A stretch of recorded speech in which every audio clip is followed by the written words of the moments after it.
कि जब महाभारत का युद्ध खत्म हो गया तो युधिष्ठिर जी ने एक अश्वमेध यज्ञ किया। सब पूरे पंडितों को बुलाए, सबको बुलाए।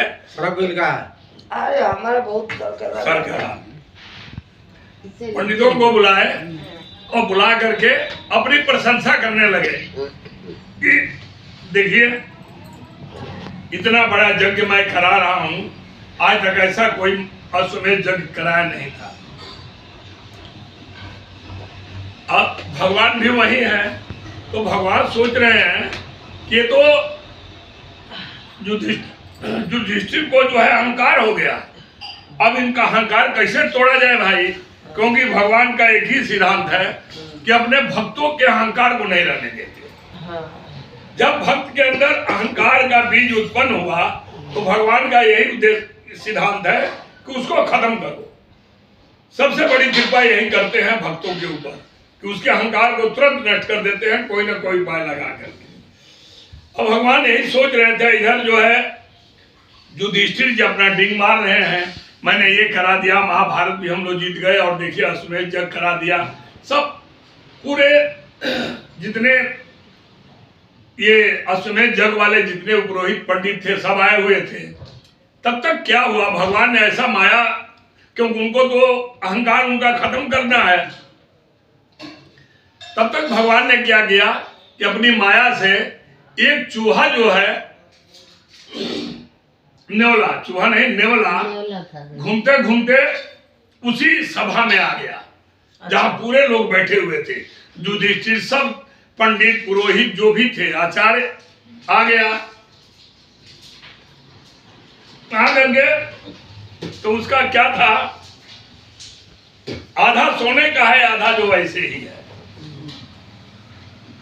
अब सब लोग उस विचित्र नेवले को देख करके सब चकित हो गए कि ये क्या भाई, इसका आधा शरीर जो है सोने का है और आधा शरीर जो है ये है। सब लोगों ने देखा, उसके बाद सब लोगों ने बोले कि भाई ये कहां से आ गया, ये कहां से आ गया।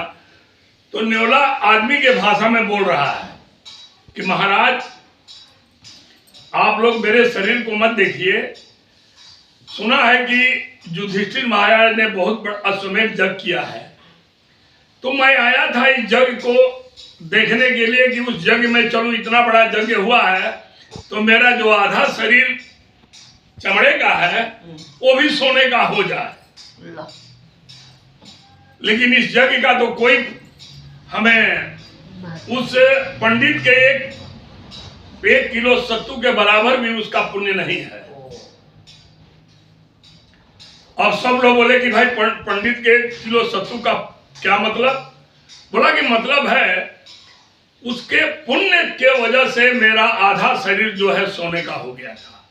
अब मैं चारों ओर ढूंढ रहा हूं कि वही पुण्य कहां मिलेगा कि मेरा पूरा शरीर सोने का हो जाए।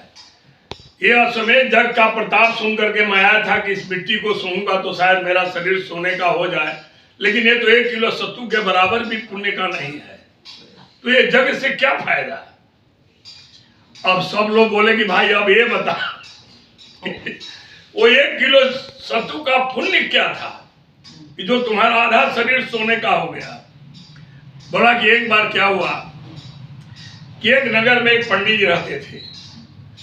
पंडित जी थे, उनकी औरत थी और उनका लड़का था और उसकी बहू थी, 4 आदमी थे। पंडित जी का यही नियम था कि दिन भर में अपना भगवान का कथा वार्ता करने के बाद जो समय मिलता था भिक्षा करते मांगते थे और उसी से अपना गुजारा करते थे। एक बार क्या हुआ कि अकाल पड़ा तो 1 हफ्ते तक कुछ नहीं मिला खाने के लिए पंडित जी को। उसके बाद कुछ दिन के बाद पंडित जी को 1 किलो जौ मिला। पंडित जी लाए, उसको पीसे उसके उसका सत्तू बनाए और जैसे ही सत्तू बनाकर खाने के लिए लोग अपना अपना चारों को हिस्सा बांट दिए सत्तू का।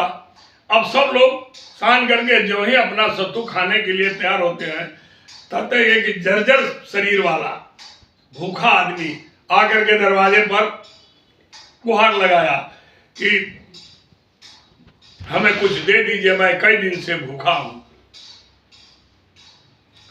अब जब पंडित जी खाने बैठे, उधर अतिथि आ गया, तो पंडित जी ने क्या किया कि गए, बोले कि अतिथि देवता मैं आपको प्रणाम करता हूं, बोलिए क्या चाहिए। बोले कि मैं भूखा हूं, मुझे कुछ भोजन करा दो। बोले ठीक है। घर पर लाए, अंदर ले आए, आसन पर बैठाए और उसको अपने हिस्से का जो था सत्तू वो पंडित जी ने दे दिया। पंडित जी जब दे दिए वो खा लिया, लेकिन उसकी तृप्ति नहीं हुई। वो और अभी चाह रहा था, मांग नहीं रहा था, लेकिन पंडित जी समझ गए कि इतने सत्तू से इसका पेट नहीं भरा है। अब पंडित जी यही सोच रहे थे, तब तक उनकी औरत जो है अपने हिस्से का, अब पंडित जी औरत से कैसे कहें कि तुम अपनी हिस्से का दो, क्योंकि भाई वो तो पंडित जी का, कोई भी पुरुष का काम है अपनी पत्नी की रक्षा करना, उसके हिस्से का देने का अधिकार पंडित जी को नहीं था। लेकिन पंडित जी की दुर्बल अवस्था को देख करके उनकी औरत बोली कि ठीक है, आप मेरे हिस्से का भी इनको दे दीजिए। पंडित जी ने अपनी पत्नी के हिस्से का दे दी। उसके बाद फिर भी वो तृप्त नहीं हुए। तब अब लड़का सोच रहा है कि पिताजी ने अपना हिस्सा दे दिया, माताजी अपना हिस्सा दे दी, तो मैं इनका पुत्र हूं, मैं भी अपना हिस्सा क्यों न दे दूं। लेकिन पंडित जी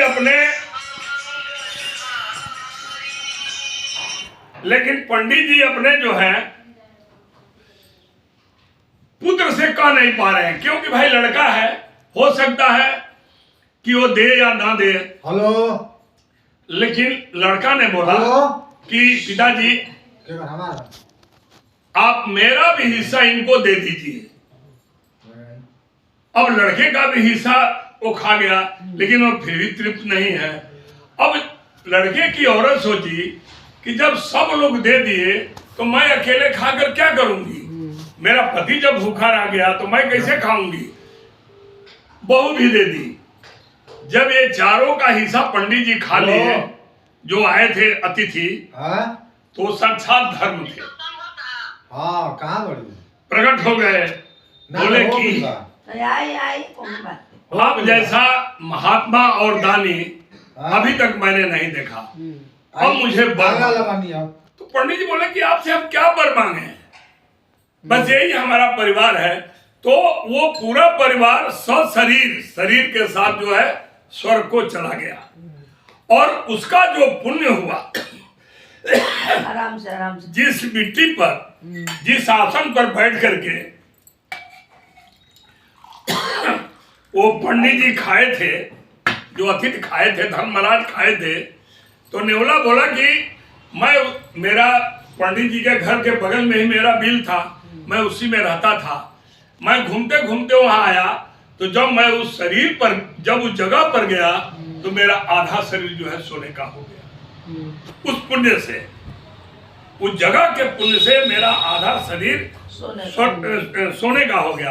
अब मैं यही ढूंढ रहा हूं कि ऐसा और कई पुण्य का जगह मिल जाए कि मेरा पूरा शरीर सोने का हो जाए। इसीलिए मैं युधिष्ठिर के राजसूय यज्ञ में आया था कि यहाँ तो भाई बड़े धर्मात्मा भगवान ही यहाँ पर साक्षात है, तो यहाँ तो बहुत पुण्य हुआ होगा, तो मेरा शरीर सोने का हो जाएगा। लेकिन ये तो पंडित जी के से सत्तू के बराबर भी नहीं है। अब मैं क्या करूं। सब युधिष्ठिर को ज्ञान हुआ। बोले महाराज, महात्मा, आप कोई महात्मा है, मुझे माफ कर दीजिएगा, मुझे अहंकार हो गया था कि मैं इतना बड़ा अश्वमेध यज्ञ किया हूँ, लेकिन ये तो सब भगवान की कृपा से हुआ है, इसलिए इसके लिए मैं माफी चाहता हूँ। तो कहने का मतलब है कि कोई भी चीज होता है तो उस पर अहंकार मत कीजिए, उस पर अहंकार मत कीजिए, क्योंकि जब आप अहंकार करेंगे तो उसका जो है विनाश हो जाएगा, वो फल नहीं मिलेगा। हमने किसी को दान दिया और हमें अहंकार, अरे हमारे पास तो हमने तो दिया है उसको, अरे तू क्या दिया है, देने वाला तो ऊपर बैठा है, उसने तुमको एक मीडिया बनाया, कि तुम दो तो उसकी मेहरबानी करोगे, हे प्रभु आप ऐसे ही देते रहो, अब मैं देता रहूं, सही बात। कृपा रखो प्रभु। जय सतगुरु। अब ऐसे लोग नहीं है तो चल भी